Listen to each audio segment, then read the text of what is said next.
I discovered my wife's family group chat titled Operation Freedom, Getting Her Out.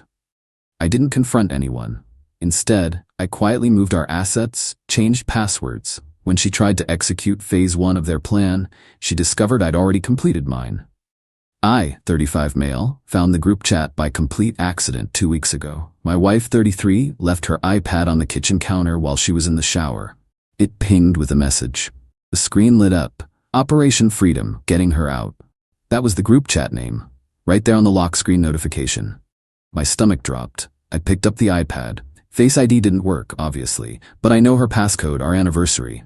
We'd been married for 6 years. Never had a reason not to trust her. Opened the chat. Her mom, her sister, her aunt, and her best friend. 4 people actively plotting something. I scrolled up. Started reading from about 3 weeks back. Her mom, phase 1, document everything. Photos of the house, car titles, bank statements, anything with his signature. We need proof of what she's entitled to. Her sister, already helping her with that. Got pics of his home office last week when he was at work. All the financial docs are in the 3rd drawer. Her aunt, phase 2 is the attorney consult. I know someone who'll do it discreetly. No paper trail to the house. Her best friend? What about phase 3? We doing the counseling route first? Her mom, no. Counseling gives him time to hide assets. We go straight to filing. She moves out, files immediately, claims she felt unsafe. My hands were shaking. Her sister, the unsafe angle is perfect, gets her the house in the temporary orders. Her aunt, exactly. Then we push for permanent. He makes good money. She'll get alimony plus child support if we're smart about it. We don't have kids? Her best friend, when are we thinking? Timeline? Her mom, 2 months. Gives us time to document, consult, and prepare. Then she's free. This was dated 3 weeks ago, which meant I had about 5 weeks left before Operation Freedom went live. I kept scrolling, more messages discussing which attorney to use, how to access my retirement accounts, which friends of ours would definitely side with her, how to make sure she got the right judge.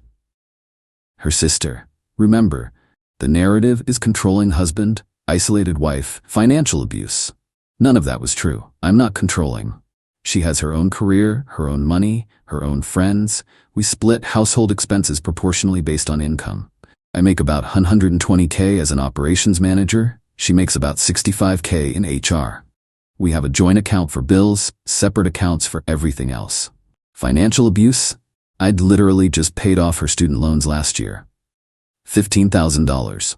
A gift because she hated the monthly payments. The last message was from 2 hours ago. Her mom, attorney consult is Tuesday. Don't tell him you're going anywhere. Act normal. We're almost there, baby girl. I put the iPad back exactly where I found it. Went to my office, closed the door, sat there for an hour trying to process. Then I got to work. Update 1, 1 week later. The last 7 days have been surreal. I've been operating on autopilot while my wife acts completely normal. Kisses me goodbye in the morning. Asks about my day at dinner. Watches TV with me at night. Meanwhile, I know she's meeting with a divorce attorney, documenting our assets, planning to accuse me of things I haven't done. So I've been planning too. Day 1, the day I found out. First thing, called my own attorney, explained the situation. He asked if I'd taken screenshots of the group chat. I hadn't, too shocked to think clearly. Get them, he said. Document everything and start protecting yourself. Went back to the iPad that evening while she was grocery shopping, took screenshots of every message, uploaded them to a cloud storage account she doesn't know about. Changed the password on that account. Day 2 to 3, financial protection. Closed the joint account. Well, not closed. Removed her as a co-owner and transferred the money, about $8,000, into my personal account. We'd both been contributing to it for bills. Legally ambiguous, but my attorney said it was better than letting her drain it first. Changed every password she knew. Email, bank accounts, investment accounts, credit cards, everything. Called the bank about my retirement account, asked them to put a note on file that no one but me could access or make changes. Changed the password on our home security system. Changed the garage code. Day 4 to 5, asset documentation. Took photos of everything in the house, every room, every item. Time-stamped them all. Pulled all our financial records going back 3 years. Tax returns, pay stubs, bank statements. organized them chronologically, found receipts for the student loan payoff, found the gift letter I'd made her sign for tax purposes. That was going to be useful. Day 6-7, strategic planning. My attorney filed for divorce, not her, me. We filed first. In our state, whoever files first has some strategic advantages, sets the initial narrative, gets to request things first, puts the other party on defense. We filed on grounds of irreconcilable differences, no fault. But we also requested exclusive use of the marital home and protection of separate property. Attached the screenshots of the group chat as evidence of planned abandonment and false allegations in bad faith. The filing was served to her at work yesterday. Friday afternoon. I wasn't home when it happened. Didn't want to be there for the fallout. Stayed at my brother's place. Got 28 text messages within 2 hours. What did you do? Why did I just get served divorce papers at work? You're divorcing me? We need to talk about this. This is insane. Answer your phone. I can't believe you did this. My mom is calling me screaming. Everyone is asking questions. You humiliated me. Didn't respond to any of them. Her mom called, blocked. Her sister called, blocked. Her best friend called, blocked. This morning, my attorney called. Her attorney just contacted us. They want to talk. About what? Settlement. Apparently Operation Freedom didn't go as planned. Yeah, because I freed myself first. Update 2. 2 weeks later. The entitlement has been absolutely wild. Week 1 post-filing, my attorney and her attorney had their first call. She wanted 1. The house, 2. Half my retirement account, 3. Alimony, $2,500 a month for 5 years, 4. Half the value of my car, 5. Me to pay her attorney fees. Total financial ask, roughly $180,000 plus ongoing payments. My attorney literally laughed. Is she joking? Her attorney, my client feels entitled to the marital standard of living.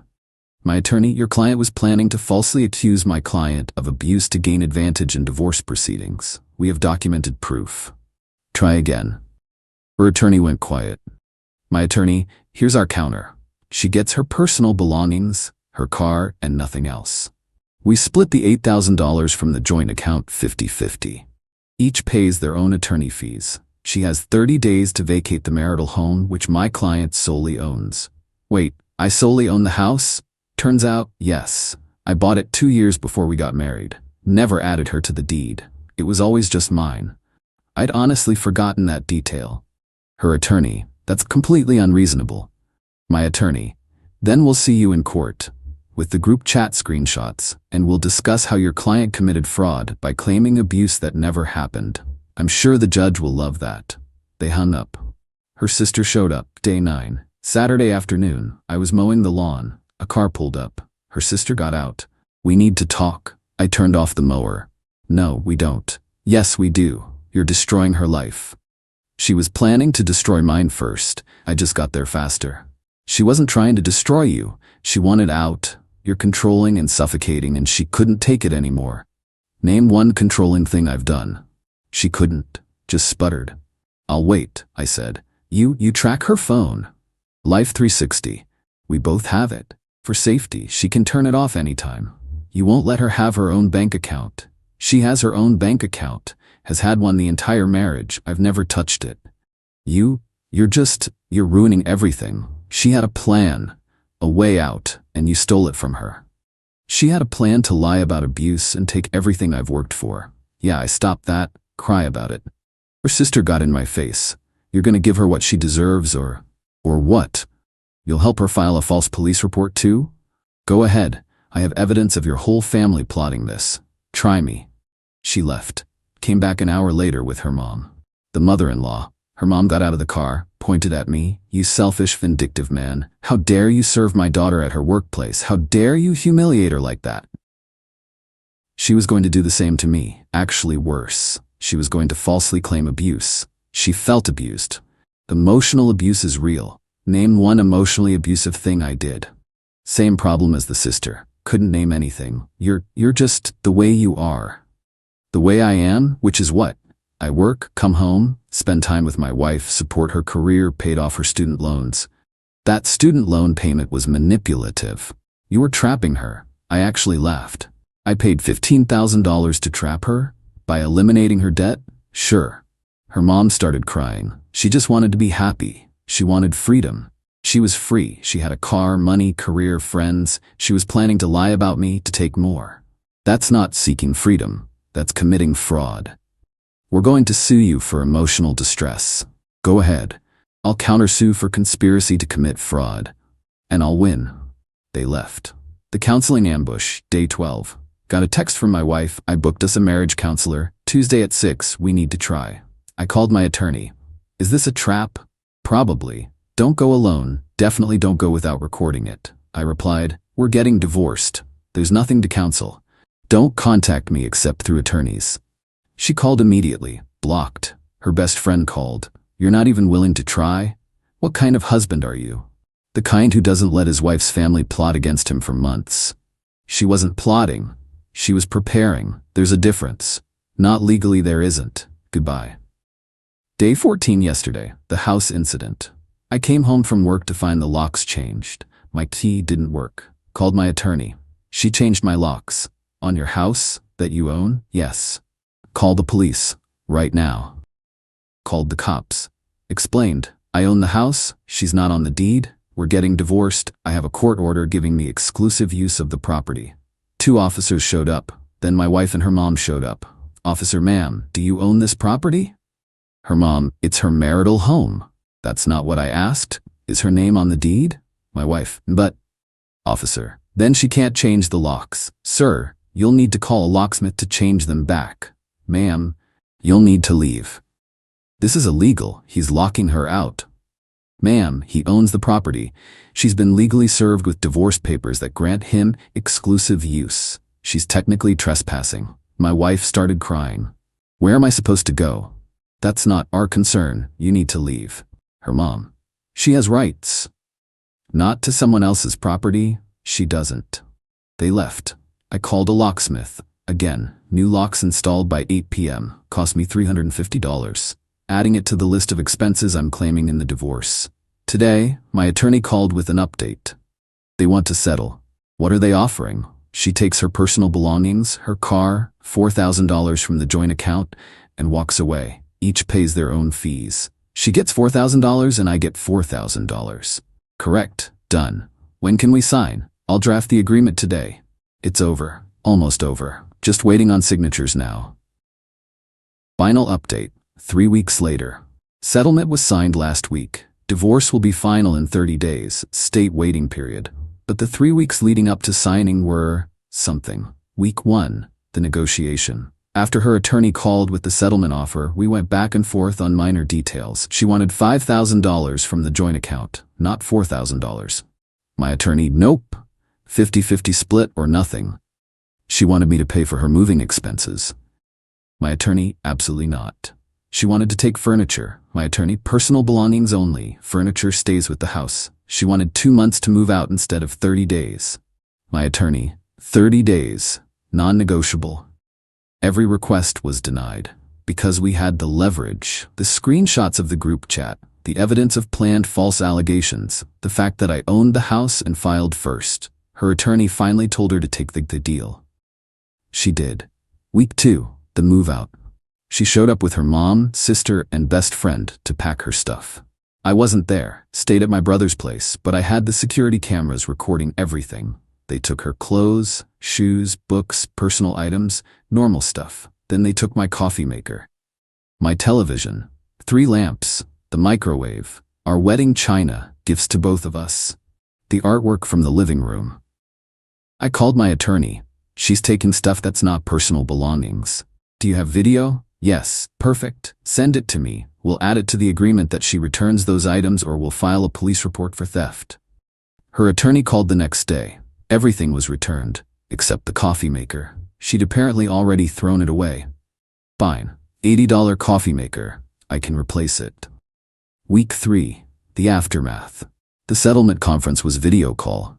I was in my attorney's office. She was in hers with her attorney. We went through the agreement line by line. She gets her personal belongings. She gets her car, titled in her name. She gets $4,000 from the joint account. I get $4,000 from the joint account. I keep the house. I keep my retirement accounts.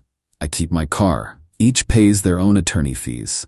No alimony, no future claims on any assets. Her attorney, does everyone agree to these terms? Me, yes. Yes. Her voice was quiet, defeated. Her attorney, sign here. We both signed, electronically. Her attorney, the divorce will be final in 30 days pending the waiting period. Done. I stayed on the call for a moment, so did she. Awkward silence. Finally she spoke. I hope you're happy. Me, I'm not happy, I'm protected. There's a difference. I wasn't trying to destroy you. I just wanted to make sure I was okay. Me. By planning to falsely accuse me of abuse, by trying to take everything I own, that's not protecting yourself. That's committing fraud. My family was just trying to help. Your family was trying to help you commit fraud. There's a difference. Her attorney, I think we're done here. The call ended. The fallout. My brother asked if I felt bad. Honestly, no. I feel relieved. I feel validated. I feel like I dodged a bullet. Do I wish things had been different? Sure. I loved her, married her, built a life with her. But she wasn't who I thought she was. Or maybe she changed. Or maybe I never really knew her. Her family was always a bit much, over-involved, dramatic. But I thought it was harmless. Turns out they were actively poisoning her against me for who knows how long. Operation Freedom wasn't just about getting her out. It was about taking me for everything they thought I was worth.